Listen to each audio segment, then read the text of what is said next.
गोंदियात दुप्पट पैशांचा आमिष दाखवून एका राईस मिलच्या मालकाची 1 कोटी रुपयांनी फसवणूक करण्यात आली आहे। या प्रकरणात गोंदिया पोलिसांनी 7 आरोपींना अटक केली आहे, परंतु 1 कोटी रुपये घेऊन फरार झालेला मुख्य आरोपी अजूनही फरार आहे।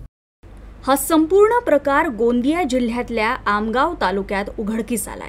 मध्य प्रदेशातील हेमलता बैस नावाच्या महिलेनं 1 कोटीच्या बदल्यात 2 कोटी मिळतील असं आमिष दाखवलं। या जाळ्यात अडकून राईस मिल मालक बबलू लिल्हारे यांनी 1 कोटी रुपये जमा केले आणि बदल्यात त्यांना 2 कोटी देतोय असं सांगण्यात आलं। पण जेव्हा त्यांनी बॅग उघडून पाहिली तेव्हा बॅगमधून नकली नोटा निघाल्या। बबलू लिल्हारे यांना फसवणूक झाल्याचं लक्षात येताच त्यांनी शिताफीनं ठगबाज महिलांना राईस मिलवर बोलवलं आणि पोलिसांच्या ताब्यात दिलं। सुरुवातीला एक आमगावचे वीरेंद्र कुमार लिल्हारे यांनी आपल्याला तक्रार दिली होती की त्यांनी 6 कंटेनर तांदळाचा सौदा 1 करोडमध्ये केला होता। त्या संबंधानं त्यांनी छिंदवाडा येथील व्यापाऱ्यांशी सौदा केला होता। त्यानंतर त्यांनी गोंदिया येथील जयस्तंभ येथे 1 करोड रुपये छिंदवाडाच्या व्यापाऱ्यांना दिले, परंतु त्यांनी ठरवल्याप्रमाणे तांदूळ त्यांच्या गोडाऊनमध्ये पोहोचला नाही। त्यानंतर त्यांना समजलं की आपली फसवणूक झाली आहे। त्या पद्धतीने त्यांनी मग पोलीस स्टेशनला तक्रार दिली, आपण गुन्हा दाखल केला।